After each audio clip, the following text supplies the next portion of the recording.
Real Madrid, we survive yet again. It is something we have said more than once this season, and it's something that we always see a pattern where first half we don't play well, and second half we bounce back straight away, and then we have glimpses where the concentration drops in the second half, and then we wake up once again all of a sudden. It's something that's been like this every single season this season, where we show glimpses, we show patches of being great, of what this team can actually do and perform, and what the talent can be like. But there's other stages of the game, most of the game, is where we just don't know what we're doing. It feels like we're forcing every single pass, every single dribble. I feel like people are just moving selfish. Players are not doing what they should be doing. Maybe ego is a lot of things to talk about. Despite the fact that we won, and I'm happy we got the 3 points, and I'm happy that, yes, we won. Congratulations, and yeah.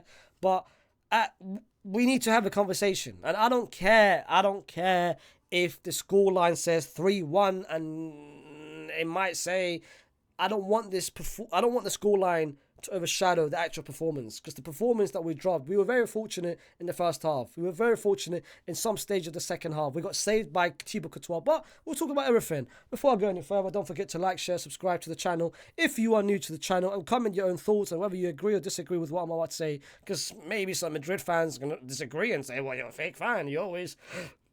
I want the best of my team. I want greatness, bro. I expect greatness for my team every single time. And this is the first thing that we've learned. There is no consistency. I don't care if we won 3-1. I don't care if we won 3-1. I don't care if we won 3-1. I expected us heading into this game. We haven't played well this season. Chemeni has just come back. Jude has just come back. I'm expecting us, this is at home. It's Champions League, our favorite competition. No one loves Champions League more than us. This is our favorite competition. No one can chat to us about the Champions League. I expect us to say, you know what? Let's put on a show. Let's showcase to everyone, all the medias, all the hate watchers everywhere that, this team, we can figure this out. I was expecting a convincing 4-0, 5-1, 6 something. I was expecting goals. Instead, we were the first half. If it wasn't for Thibaut in the first half, I mean, bro, you know what's crazy? The first half that we played, and this is just, what I'm about to say sounds crazy, but it just shows how mad this season has been from Real Madrid. The first half might have been our best half, but at the same time, it was a bad half. Just deep that.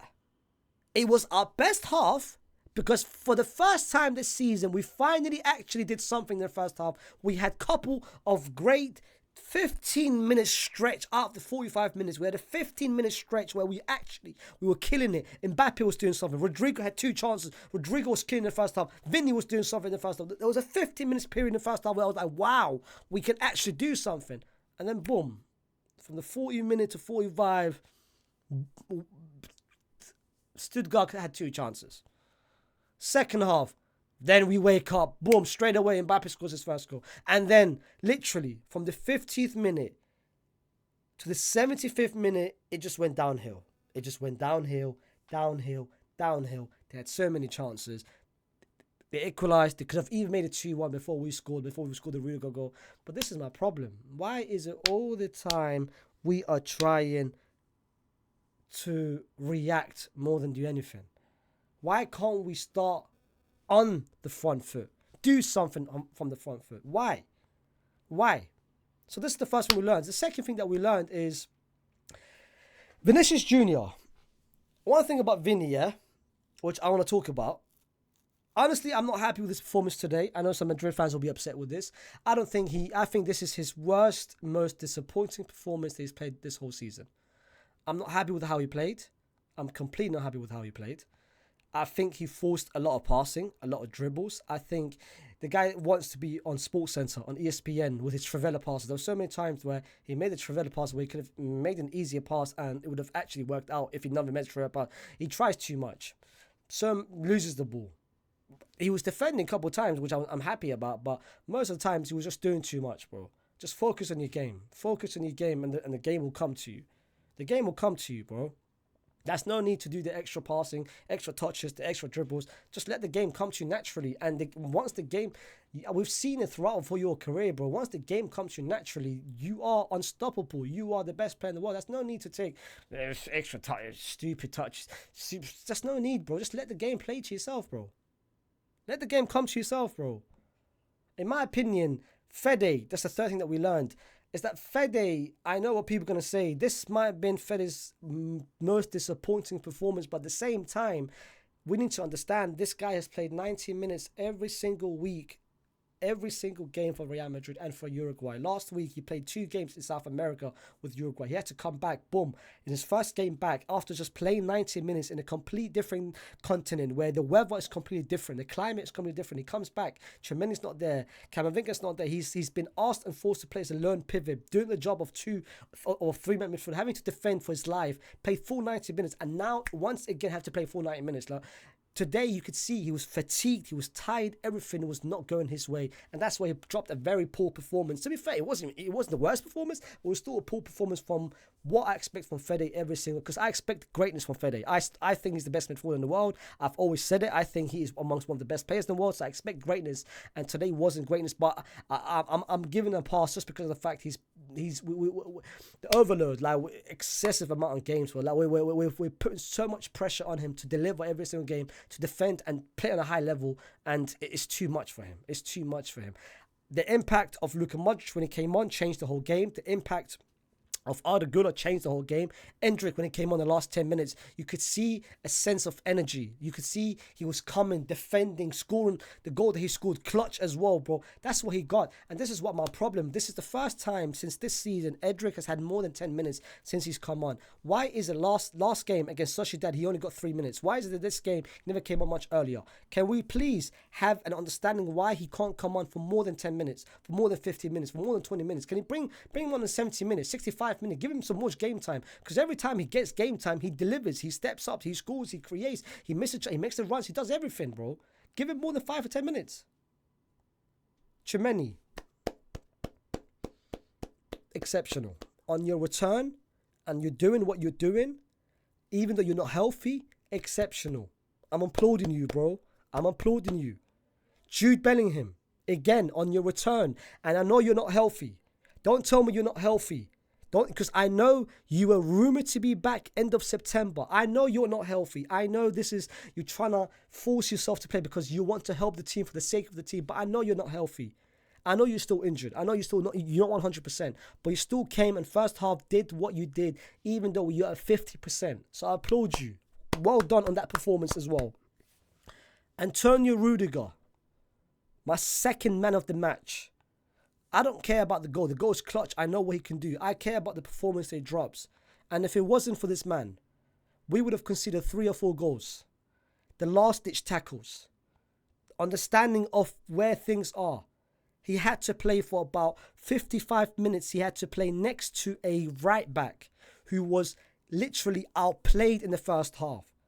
Because first half, if you guys saw, every cross and every attack and every chance from Stuttgart went directly to the back post where it was Vasquez and Dani Carvajal, 2 players who's barely above my height.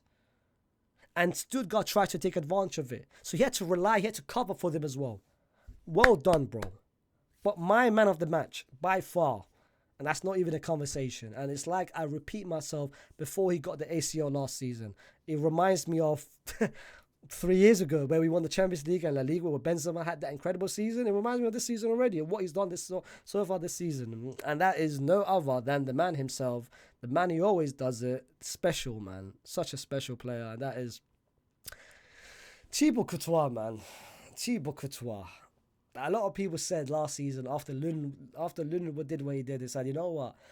Thibaut doesn't have a place in this team. I mean, he really does. And not only does he have a place in this team, he's got a very good argument to become our best player in this team.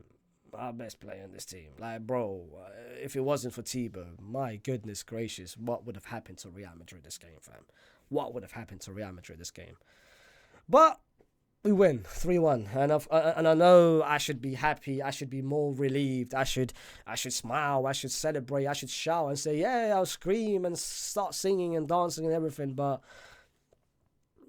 the 3-1 is really. I don't want 3-1 to cloud what we did, and the performance that we dropped today wasn't great enough.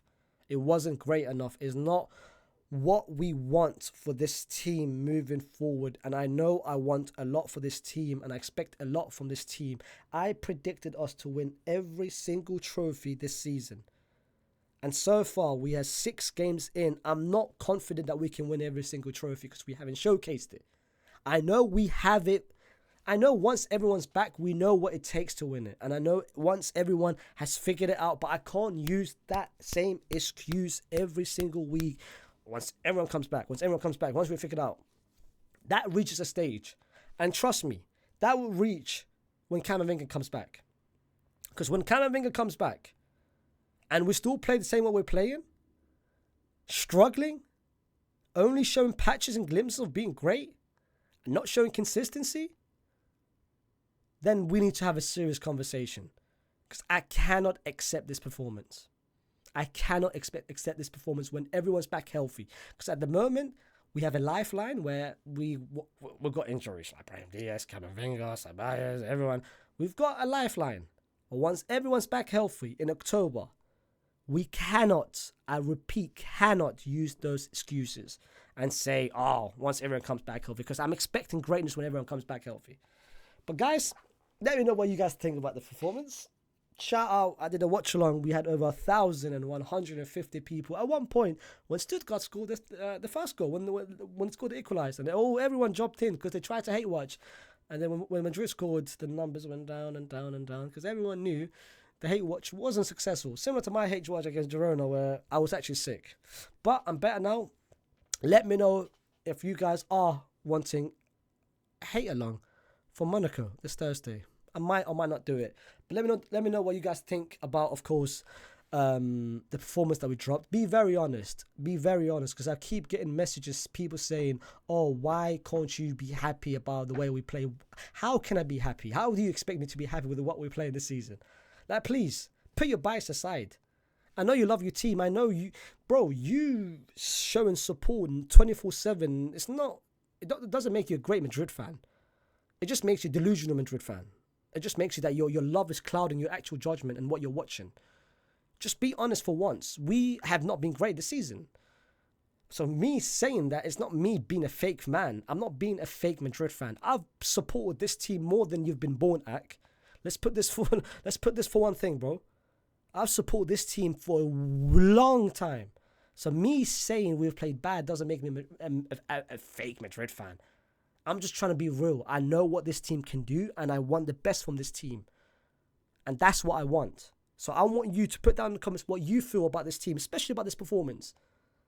And especially about the players that I mentioned. The Vinnies. And other players. And then from there, I'm going to read the comments and see where you guys stand on those things.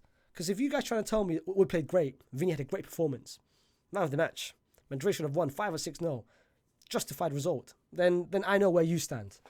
But yeah, guys, don't forget to like, share, subscribe. And I'll see you soon with another Real Madrid review.